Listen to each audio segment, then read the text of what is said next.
所幸在罗布队长的帮助下，总算是有惊无险。当他们到达第3营地时，很多人已经累得精疲力竭。更加恐怖的是，珠峰大本营这时传来噩耗，根据天气预报，一场暴风正在悄然转变方向，很有可能在2天之内到达珠峰。队友希望他们停止攀登，立即返回营地，但罗布却不以为然。It's a weather forecast, Helen. The mountain makes its own weather. We're keeping an eye on it. 没想到罗布的这个错误判断，彻底改变了他们的命运。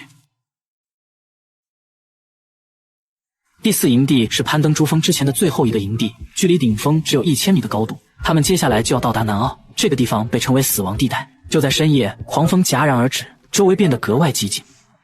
Be ready in half an hour. We'll have a 2 p.m. turnaround. Let's climb this thing. Okay.